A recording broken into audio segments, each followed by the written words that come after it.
حضرت مفتی حفظ الرحمان صاحب قاسمی دامت برکاتہم عالیہ ہمارے درمیان موجود ہیں. ماشاءاللہ اللہ ان کے عمر میں برکت نصیب فرمائے.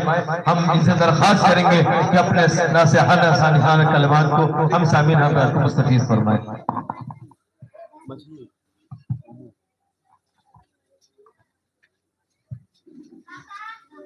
الحمدللہ وکفا وسلام علی عباده الذین اصطفى اما بعد.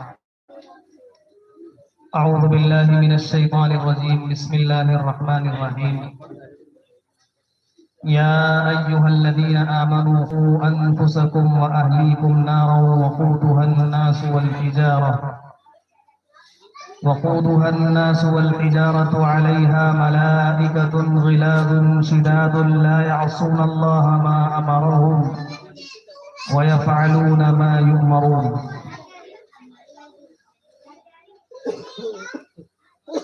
صدق الله العظيم. اللهم صل على سيدنا محمد وعلى آل سيدنا محمد وبارك وسلم.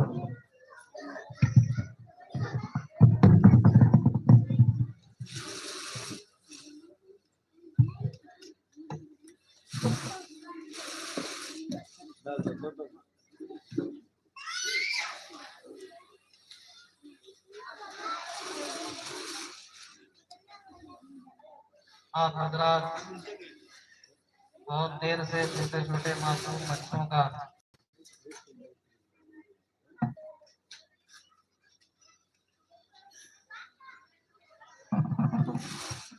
تو صحیح سیٹ نہیں کرا آپ لوگ.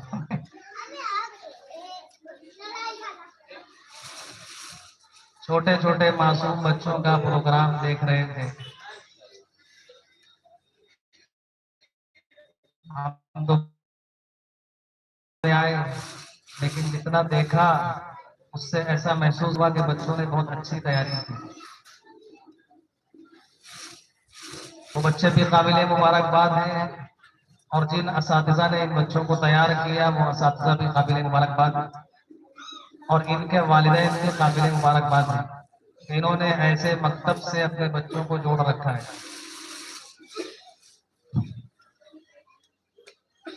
محترم بزرگوں اور دوستوں اور میری ماں اور بہنوں، اللہ تعالیٰ نے ہم کو اور آپ کو بہت سی نعمتوں سے دنیا میں نوازا ہے. ان میں سب سے بڑی نعمت دنیاوی اعتبار سے جو ہے وہ اولاد کی نعمت ہے. جس کو ملتی ہے اس کو اتنی قدر نہیں ہوتی. جس کے پاس یہ اولاد کی نعمت نہیں ہے اس سے جا کر پوچھے کتنی تڑپ، کتنی تمنائیں اور انسان پھر اس کے لیے کیا کیا کرتا ہے کہ اللہ تعالیٰ اولاد عطا فرماتا ہے. اللہ پاک نے جب یہ نعمت عطا فرمائی ہے تو اس کے ساتھ کچھ ذمہ داریاں بھی رکھی. اور وہ ذمہ داری کیا ہے؟ قرآن پاک میں اللہ پاک نے ایک جگہ فرمایا کہ اے ایمان والوں، اپنے آپ کو اور اپنی اولاد کو جہنم کی آگ سے بچاؤ. جہنم سے بچاؤ. اپنے آپ کو بھی بچاؤ اور اپنی اولاد کو بھی. انسان جہنم میں کیوں جاتا ہے؟ جہنم تو اللہ تعالیٰ نے ایمان والے نہیں بنائی. اپنی اولاد کو جہنم سے بچاؤ. اس لیے کہ اگر فکر ایمان کے ساتھ خاتمہ مشکل ہے. اور اللہ کے یہاں جتنے وعدے ہیں وہ ایمان پر خاتمے پر ہیں. یعنی انسان کا لا الہ الا اللہ محمد رسول اللہ پر اگر خاتمہ ہو جائے گا تو اس کو اللہ کے ہاں جتنی نعمتیں ہیں وہ سب ملیں گی. اور خدا نخواستہ یہ کلمے کی دولت چھن گئی، ایمان چھن گیا تو پھر وہاں بہت مشکل حالات پیش آئیں گے. اللہ پاک ہم سب کی، ہماری نسلوں کی حفاظت فرمائے.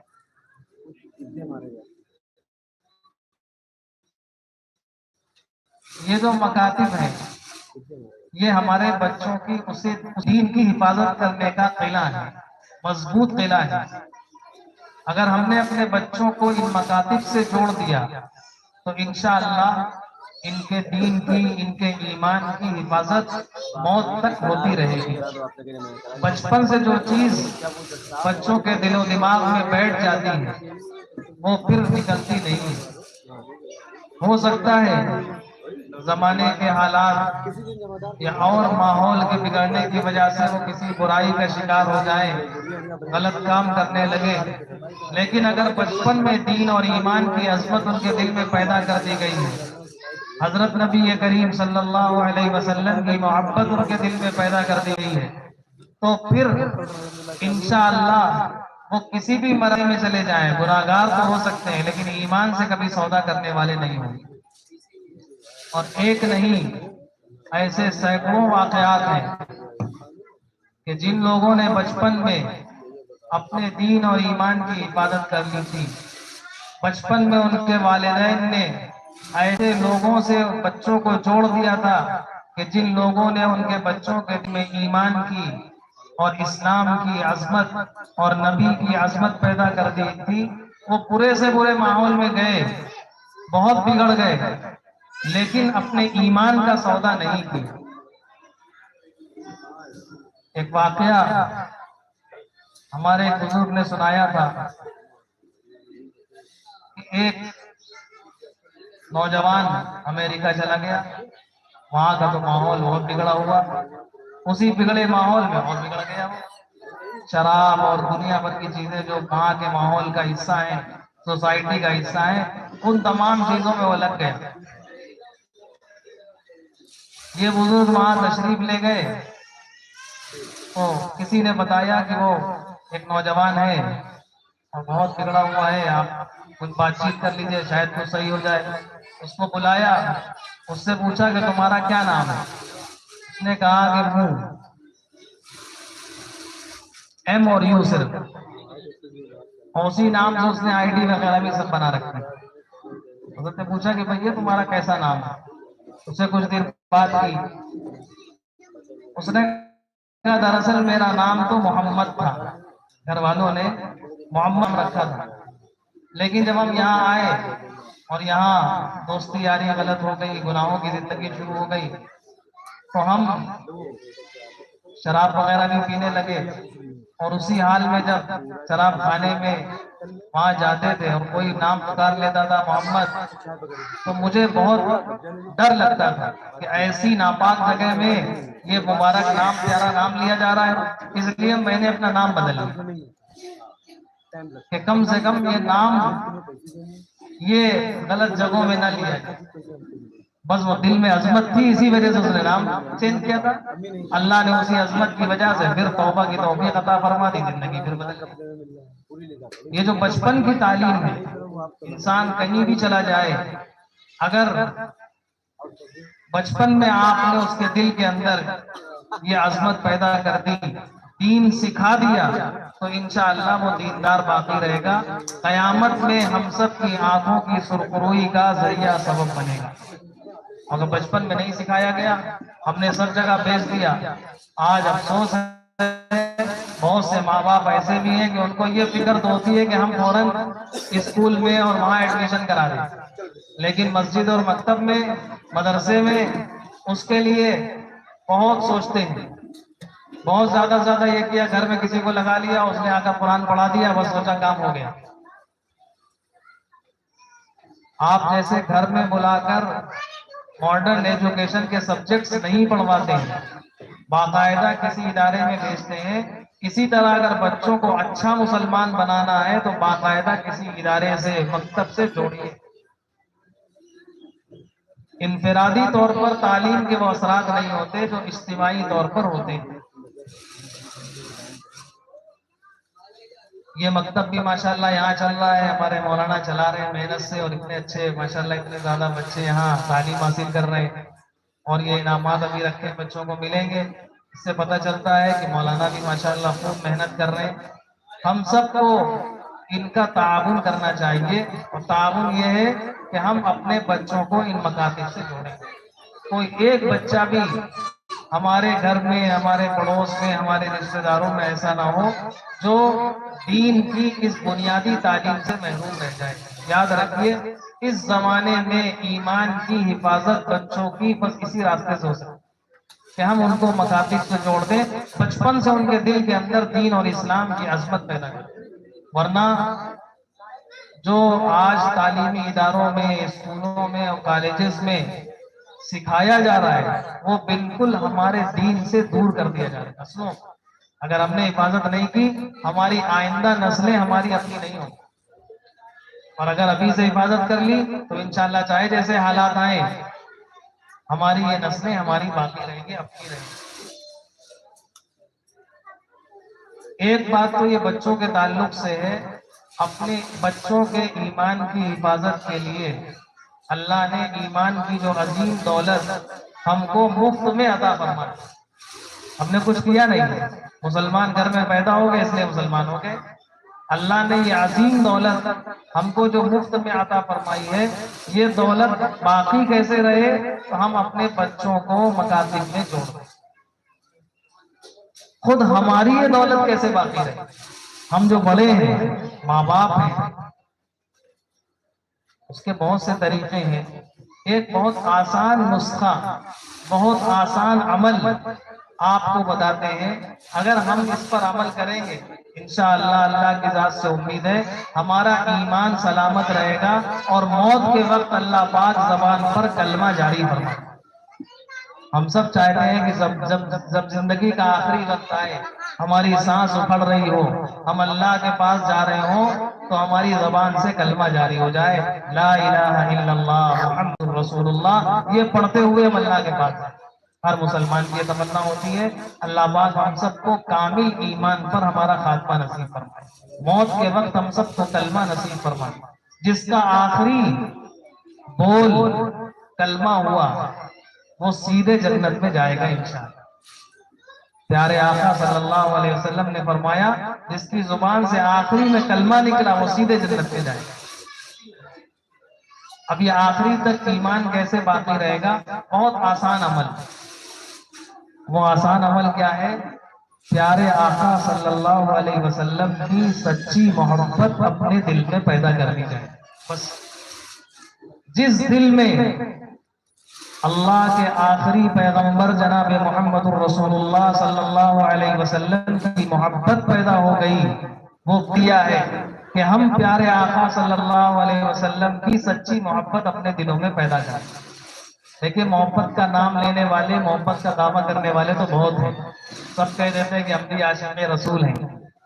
وہ دعوے سے کام نہیں چلے گا، حقیقت ہونی چاہیے۔ ایک کسی چیز کا دعویٰ ہے اور ایک اس چیز کی حقیقت ہے۔ ایک شیر کی تصویر کیا لا کے دکھا دی جائے کچھ نہیں ہوگا، اس سے شیر کا مجسمہ بنا دیا جائے بچے کھیلیں گے، لیکن اگر ایک اصلی شیر آ جائے کوئی بیٹھ نہیں سکتا ہے۔ کیوں؟ ایک ہے تصویر، ایک ہے نقلی اور ایک ہے اصلی۔ ایسے ہی محبت بھی دو ہیں، ایک ہے نقلی محبت، ایک ہے اصلی محبت۔ تو نقلی محبت کا دعویٰ کرنے والے تو بہت ہیں، لیکن اصلی محبت وہ جس دل کے اندر ہوگی وہ کیسے ہوگی؟ تین کام ہیں، جس نے یہ تین کام کر لیا انشاءاللہ اس کے دل میں اپنے نبی صلی اللہ علیہ وسلم کی سچی محبت پیدا ہو جائے گی۔ بس آپ لوگ کریں گے تینوں کام؟ بتائیں، کریں گے؟ وعدہ ہے؟ لیکن اتنی بڑی جب نعمت مل رہی ہے ایمان پر خاتمے کی، اور اس کے بعد جنت الفردوس کی، اور آخرت کی تمام منزلوں کی آسانی کی، قبر کی آسانی، آخرت کے میدان کی آسانی، پھر جنت میں داخلہ، اور حضرت نبی کریم صلی اللہ علیہ وسلم ایک صحابی تھے، آئے اور آ کر کہا کہ یا رسول اللہ صلی اللہ علیہ وسلم، ہم دنیا میں جب یہاں رہتے، مدینہ منورہ میں یہاں رہتے ہیں، جب جی چاہتا ہے آپ کو دیکھنے کا بس آتے ہیں اور حاضر ہو جاتے ہیں خدمت میں، آپ کو دیکھ لیتے ہیں، لیکن آپ جنت میں تو بہت اعلیٰ مقام پر ہوں گے، ہم تو اس مقام پہ نہیں پہنچ سکتے، وہاں کیسے آپ کو دیکھ پائیں گے؟ یہ سوچ سوچ کر ہمیں بڑا افسوس ہو رہا ہے کہ جنت میں جانے کے بعد بھی آپ کی زیارت نہیں ہو پائے گی۔ اللہ کے رسول صلی اللہ علیہ وسلم نے ان کو تسلی دیتے ہوئے فرمایا المرء مع من احب، جنت میں ہر انسان اس کے ساتھ ہوگا جس سے اس کو محبت۔ اگر ہم کو حضرت نبی کریم صلی اللہ علیہ وسلم سے محبت ہو گئی تو انشاءاللہ وہاں بھی ان کا ساتھ ملے گا۔ تو محبت کیسے پیدا ہوگی؟ 3 کام کر لے بس۔ پہلا کام، جب اتنی بڑی دولت مل رہی تھوڑا تو بالکل حلوہ تو نہیں ہوگا کہ بس کھا لیا، محنت تو کچھ کرنی پڑے گی۔ جو کام ہم کرتے ہیں صبح سے شام تک، آپ دیکھیں 8 سے 10 کام ہیں جو ہم لوگ کرتے ہیں، اس کو پیارے آقا صلی اللہ علیہ وسلم کے طریقے کے مطابق کر لیں بس۔ جیسے مثلا ہم سب سوتے ہیں، جیسے نبی سوتے تھے ویسے سو جائیے، اتنا کرنا ہے۔ سونا سب کو ہے، ایک یہ کہ ہم اپنے ڈھنگ سے سو گئے، اور ایک یہ کہ پیارے آقا صلی اللہ علیہ وسلم کے طریقے کے مطابق۔ کتابوں میں محدثین نے، مفسرین نے، علماء نے سب لکھ دیا ہے، ایک ایک ادا نبی صلی اللہ علیہ وسلم کی محفوظ ہے، سب لکھا ہوا ہے۔ آپ دیکھ لیجئے کیسے سوتے تھے۔ آپ کو جو کتاب معتبر لگتی ہو، یا آپ کو جو عالم لگتا ہو کہ یہ ہمیں صحیح بات بتائے گا، اس سے جا کر پوچھئے کہ ہمارے نبی سوتے کیسے تھے، ہم ویسے ہی سوتے۔ بس آپ کا یہ سونا انشاءاللہ حضرت نبی کریم صلی اللہ علیہ وسلم کی محبت آپ کے دل کے اندر دھیمے دھیمے پیدا کر دے گا۔ جس کی انسان نقل کرتا ہے اس سے محبت پیدا ہی ہو جاتا ہے۔ آج کل بہت سے لوگ بال طرح طرح کے رکھواتے ہیں، یا آپ نے دیکھا ہوگا پینٹ پھٹی پینٹ پہنے ہوئے، کس کی نقل ہے یہ؟ جس سے محبت ہو جاتی ہے اس کی پھٹی چیزیں بھی اچھی لگتی ہیں۔ اور اللہ کے رسول صلی اللہ علیہ وسلم تو جو طریقہ لے کر آئے تھے، اللہ نے قرآن میں فرمایا لَقَدْ كَانَ لَكُمْ فِي رَسُولِ اللَّهِ أُسْوَةٌ حَسَنَةٌ، اس سے بہتر اور پیارا کوئی طریقہ نہیں۔ سونے کے جتنے طریقے ہیں، انسان جیسے جیسے سو سکتا ہے، اس میں سب سے بہترین سونے کا طریقہ ہمارے اور آپ کے پیارے آقا حضرت محمد الرسول اللہ صلی اللہ علیہ وسلم کا ہے۔ یہ ہمارا یقین اور ایمان ہے۔ آپ لیٹ کر سوئیں، بائیں کروٹ سو جائیں، سیدھے سو جائیں آسمان کی طرف منہ کر کے، پیٹ کے بل سو جائیں یعنی پیٹ آسمان کی طرف ہو، پیٹ زمین پر ہو، یا دائیں کروٹ سو جائیں، یہ 4 ہی طریقے ہیں سونے۔ ان چاروں طریقوں میں آج کی سائنس بھی ایک ماننے پر مجبور ہو گئی کہ سب سے بہتر طریقہ انسانی جسم کے لیے دائیں کروٹ سونا ہے۔ دل اس میں لٹکا رہتا ہے، پوری رات حرکت کرتا رہتا ہے، باڈی کو جتنے بلڈ کی ضرورت ہوتی ہے پوری رات وہ سرکولیٹ کرتا رہتا ہے۔ خیر، ہمیں اب اس لیے نہیں دائیں کروٹ سونا ہے کہ ہمارا جسم ٹھیک رہے گا، ہمیں تو اس نیت سے سونا ہے کہ میرے نبی دائیں کروٹ۔ جو کام ہم کرتے ہیں، کھانا کھاتے ہیں، ہم سب کھاتے ہیں، آپ چاہے تو کھڑے ہو کر پانی پی لیں تو بھی پیٹ میں چلا جائے گا، کھڑے ہو کر کھانا کھا لیں تو بھی پیٹ میں چلا جائے گا۔ شادی بیاہ میں کھاتے ہیں، لاکھوں انسان، ہزاروں انسان جانوروں کی طرح کھاتے ہوئے مل جائیں گے آپ کو۔ اور ایک یہ کہ ہم انسانوں کی طرح اپنے نبی صلی اللہ علیہ وسلم کے طریقے کے مطابق دسترخوان بچھا کر، ہاتھ دھو کر، بسم اللہ پڑھ کر سنت کے مطابق کھا لیں۔ کھانا ویسے بھی پیٹ میں جائے گا، ویسے بھی پیٹ میں جائے گا، لیکن سنت کے حساب سے جب کھانا کھائیں گے تو کھانا بھی پیٹ میں جائے گا، اور نبی صلی اللہ علیہ وسلم کی محبت بھی دل میں جائے گا۔ تو جو کام ہم صبح سے بس انشاءاللہ ان کی محبت ہمارے دل میں سچی محبت پیدا ہوگی، جھوٹی نہیں، دعوے والی نہیں، عمل والی محبت پیدا ہوگی۔ دوسرا کام جس سے حضرت نبی کریم صلی اللہ علیہ وسلم کی محبت، سچی محبت ہمارے دل میں پیدا ہوگی، وہ کیا ہے؟ اللہ کے رسول صلی اللہ علیہ وسلم کے بہت احسانات ہیں، ان احسانات کو ہم اور آپ ادا کر ہی نہیں سکتے، سوچ نہیں سکتے ان کے احسانات کو ادا کرنے، ان کے انعامات، ان کے احسانات، انہوں نے کیا کیا امت کو دیا ہے۔ اس میں ایک بہت بڑا تحفہ حضرت نبی کریم صلی اللہ علیہ وسلم نے امت کو عطا فرمایا ہے، اور جس سے ہم بہت دور ہو گئے، وہ تحفہ ہے دعاؤں کا تحفہ، مسنون دعائیں۔ ہر وقت کی دعائیں سکھائی حضور صلی اللہ علیہ وسلم. سو کر اٹھنے کی دعا، سونے کی دعا، واش روم بیت الخلا جانے کی دعا، وہاں سے باہر نکلنے کی دعا، گھر میں داخل ہونے کی دعا، گھر سے باہر نکلنے کی دعا، کھانا کھانے سے پہلے کی دعا، کھانا کھانے کے بعد کی دعا، ہر وقت کی دعائیں سکھائیں. یہ دعائیں، مصنون دعائیں، یہ اتنا بڑا تحفہ ہے. اور وقت نہیں ہے، ورنہ ایک ایک دعا میں کیسی اللہ پاک نے طاقت رکھی. ایک دعا دیکھیے، ہم جب گھر سے باہر نکلتے ہیں کیا سکھایا؟ جب گھر سے باہر نکلو پڑھو بسم اللہ توکلت علی اللہ لا حول ولا قوت الا باللہ. چھوٹی سی دعا ہے. حدیث پاک میں آتا ہے جب کوئی بندہ یہ دعا پڑھ کر گھر سے نکلتا ہے تو اللہ پاک کے فرشتے متعین ہیں. وہ فرشتے کہتے ہیں کہ اے اللہ، آپ اس کی حفاظت فرمائیے، اس کو سیدھا راستہ دکھائیے، اس کو مصیبتوں سے بچا لیجیے. ایک دعا ہم نے پڑھی، اس دعا کے پڑھنے پر اللہ کی طرف سے ایک فرشتہ مقرر ہے، جو فرشتہ اس دعا کے پڑھنے والے کو یہ دعا دیتا ہے اللہ کی طرف سے کہ اللہ، جب اس بندے نے آپ کے محبوب کی اس سنت پر عمل کیا ہے، اس دعا کو پڑھا ہے، تو آپ اس کو بچا لیجیے. آپ یہ دعا پڑھ کے نکلیے، انشاءاللہ پورے راستے میں واپس آنے تک آپ کو کوئی دنیا کی طاقت تکلیف نہیں پہنچا سکتی. اتنی طاقت ہے. یہ حفاظت کے سارے قلعے اللہ کے رسول صلی اللہ علیہ وسلم ہمیں دے کر گئے تھے، ہم نے اس کو چھوڑ دیا.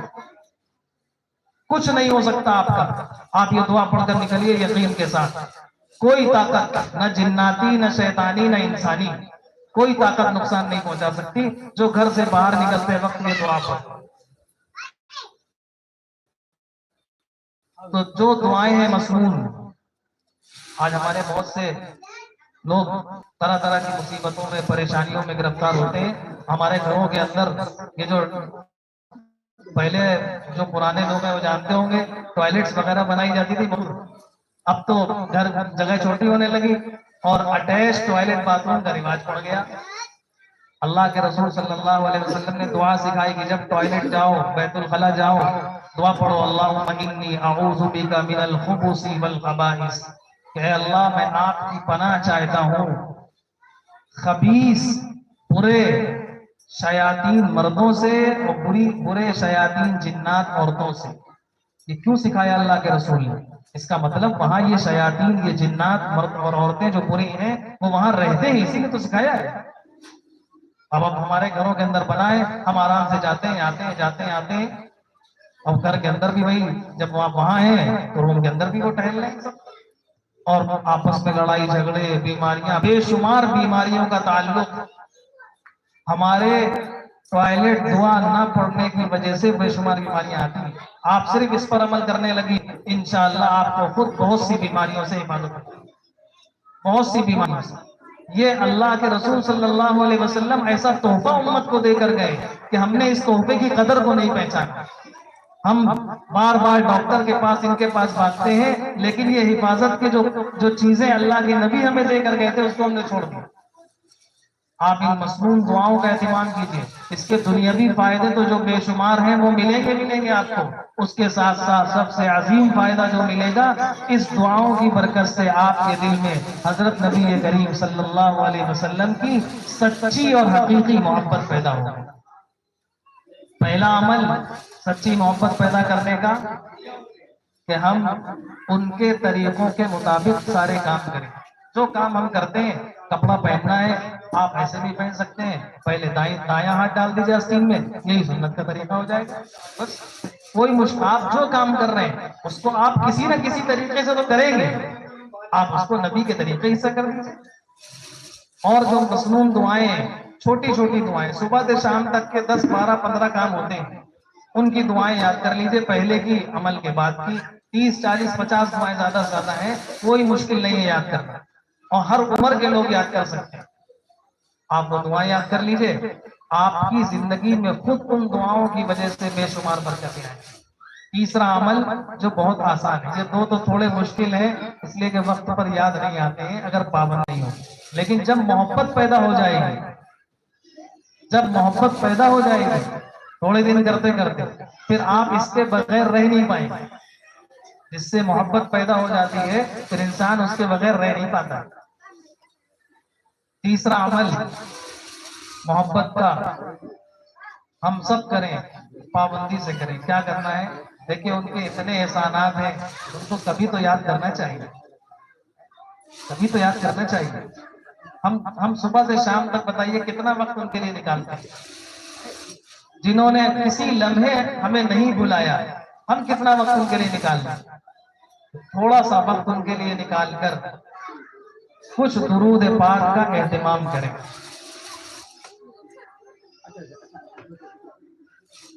کتنا پڑھنا چاہیے؟ ایک مومن، ایک امتی ہونے کا تقاضا یہ ہے کہ کم سے کم ہمیں روزانہ 3 تسبیح یعنی 300 مرتبہ درود پاک کو پڑھنا ہی چاہیے، اس سے زیادہ جتنی اللہ توفیق عطا فرمائے. ایک بڑے درجے کے صحابی ہیں حضرت ابی بن کعب رضی اللہ تعالی عنہ. ایک موقع پر حضرت نبی کریم صلی اللہ علیہ وسلم کی خدمت میں حاضر ہوئے اور آ کر عرض کیا، یا رسول اللہ، میں نے اپنے لیے ذکر و اذکار کا اور کچھ یاد کرنے کا، کچھ معمولات کا ایک وقت متعین کیا ہے کہ میں اتنی دیر روزانہ ذکر و اذکار کروں گا. اس ذکر میں کچھ تسبیحات، درود شریف بھی پڑھوں گا. تو آپ سے یہ پوچھنا ہے کہ میں اس میں درود شریف کتنی پڑھوں؟ اللہ کے رسول صلی اللہ علیہ وسلم نے فرمایا کہ جتنا چاہو اتنا پڑھو. تو کہا کہ میں نے جتنا وقت متعین کیا ہے اس میں سے 1/4 حصہ درود پاک پڑھوں گا، باقی وقت میں دوسرے اذکار کر لوں گا. رحمت دو عالم صلی اللہ علیہ وسلم نے فرمایا کہ ٹھیک ہے تمہاری مرضی، لیکن اگر اور بڑھا دو تو تمہارے لیے اور بہتر ہوگا. تو کہا کہ یا رسول اللہ، اچھا میں آدھا وقت درود پاک پڑھوں گا اور آدھا وقت باقی اذکار کر لوں گا. اللہ کے رسول صلی اللہ علیہ وسلم نے فرمایا ٹھیک ہے، لیکن اور بڑھا دو تو اور اچھا ہے. تو کہا اچھا میں 1/2 وقت درود پاک پڑھوں گا، 1/3 وقت میں کوئی اور اذکار کر لوں گا. اللہ کے رسول صلی اللہ علیہ وسلم نے فرمایا کہ بہت بہتر ہے، تمہارا جتنا جی چاہے، لیکن اگر اور بڑھا دو تو اور بہتر ہو. تو پھر آخری میں انہوں نے کہا ہے اللہ کے رسول، پھر تو میں پورا وقت آپ پر درود ہی پڑھوں گا. اس موقع پر اللہ کے رسول صلی اللہ علیہ وسلم نے فرمایا کہ اے ابی بن کعب، پھر تو اللہ پاک تمہاری تمام ضرورتوں کے لیے کافی ہو جائے. یعنی پھر تمہیں کچھ اور مانگنے کی ضرورت ہی نہیں پڑے گی، ساری ضرورتیں وہ اپنے خزانے غیب سے پوری فرما دی. ایک مرتبہ درود پاک جو پڑھتا ہے، حدیث پاک میں ہے کہ اللہ پاک 10 رحمتیں اس کے اوپر نازل فرمائے. بے شمار فضائل ہیں بہرحال درود پاک کے. ہم تو صرف یہ عرض کرنا چاہتے ہیں کہ آپ اگر یہ 3 عمل کریں گے، جو کرے گا آپ مردوں سے بھی، پیچھے بیٹھی ہوئی ہماری مائیں اور بہنیں ان سے بھی، اگر ہم کو یہ جو دین کی نعمت ملی ہے، یہ جو کلمے کی نعمت ملی ہے، اور اللہ پاک نے مسلمان گھر میں پیدا کر کے گویا ہمیں جنت میں جانے کا سرٹیفکیٹ جو عطا فرمایا ہے، یہ اسی وقت تک ہے جب تک ہم اس دین اور ایمان کو موت تک بچا لے جائیں اور ہمارا خاتمہ کلمے پر ہو جائے، تب ہمیں ساری نعمتیں آخرت کی ملیں گی. اور اس حفاظت کے لیے سب سے آسان، سب سے مضبوط، سب سے طاقتور نسخہ جو ہے دین کی حفاظت کا، وہ ہے حضرت نبی کریم صلی اللہ علیہ وسلم کی سچی اور حقیقی محبت. اس محبت کے لیے 3 کام ہیں. اپنے سارے کاموں کو نبی صلی اللہ علیہ وسلم کے طریقے کے مطابق کیجیے، مسنون دعاؤں کا اہتمام کیجیے، اور روزانہ کم سے کم 3 تسبیح یعنی 300 مرتبہ درود پاک کا اہتمام کیجیے. یہ امتی ہونے کا حق ہے، یہ ان کے احسانات کا بدلہ نہیں ہے. ان کے احسانات کا بدلہ تو کوئی ادا ہی نہیں کر سکتا. یہ اتنا کم سے کم ہر امتی کو کرنا چاہیے کہ 3 مرتبہ ان کے لیے. اور جب کسی سے محبت ہوتی ہے، ہمیں پتہ چل جائے کہ میرے محبوب کے سامنے کوئی نام لے کے تذکرہ کر رہا تھا ہمارا، کتنی خوشی ہوتی ہے. بلکہ کوئی بڑا آدمی کوئی ہو، ہمیں پتہ چل جائے کہ اس کے موبائل میں میرا نمبر اور میرا نام سیو ہے، تو ہمیں کتنی خوشی ہوگی بتائیے کہ ارے وہ فلاں ان کے موبائل میں میرا نام. ہم 10 لوگوں سے بتاتے ہیں کہ فلاں صاحب ہیں، ان کے موبائل میں میرا نمبر فٹ ہے. جب ہم درود پاک پڑھتے ہیں حدیث پاک میں ہے کہ فرشتے نام لے کر، اس کے والد کا نام لے کر وہ درود پاک حضرت نبی کریم صلی اللہ علیہ وسلم کے روضہ اطہر میں جا کر پہنچاتے ہیں کہ فلاں بندے نے، جو فلاں کا بیٹا ہے یا فلاں کی بیٹی ہے، انہوں نے آپ کے لیے یہ درود پاک بطور نذرانہ پیش کیا۔ ان کے سامنے ہمارا نام لیا جائے، ہمارے ماں باپ کا نام لیا جائے، اس سے بڑھ کر شرط کیا ہوگا؟ اس لیے یہ 3 کام کریں، اس کی برکت سے اللہ پاک ہمارے دل میں ان کی سچی محبت پیدا فرما دیں گے، اور ان کی محبت پیدا ہوگی، پھر کچھ کرنے کی ضرورت نہیں ہے، سارا اللہ تعالیٰ پار کروا دیں گے۔ اس لیے کہ جو کچھ دین ہے وہ تو سب وہی ہے، ان کی زندگی کے مطابق ہماری زندگی ہو جائے گی، پھر کیا کہیں گے؟ اللہ پاک ہم سب کو یہاں یہ جو آج کی مجلس منعقد ہوئی ہے، ہمارے مولانا بھی اور جن لوگوں نے اس میں تعاون کیا وہ سب کو قبول فرمائے، اور یہ جو بات عرض کی گئی ہے اللہ پاک اس کی برکت سے ان تمام منتظمین کو تو سچی محبت دیں گے، اور آپ سب حاضر ہوئے یہاں، اور جتنے لوگ یہاں بیٹھے ہیں کوئی کسی دنیاوی مقصد سے نہیں آیا، جتنے یہاں بیٹھے مرد ہوں، چھوٹے ہوں، بڑے ہوں، پیچھے خواتین، ایک دین کی نسبت پر یہاں سب جمع ہوئے ہیں۔ اللہ پاک اس دین کی نسبت پر جمع ہونے کی برکت سے ہم سب کے دلوں میں حضرت نبی کریم صلی اللہ علیہ وسلم کی سچی محبت پیدا فرما، حقیقی محبت پیدا فرما دیجئے، جو ہمارے ایمان کی حفاظت کا ذریعہ اور سبب ہو جائے۔ اللہ پاک ہم سب کو کہنے سننے سے زیادہ عمل کی توفیق عطا فرمائے۔ اب یہ بچوں کو انعامات دیے جائیں گے، اس کے بعد انشاءاللہ آگے کا پروگرام چلے گا۔ وآخر دعوانا الحمدللہ۔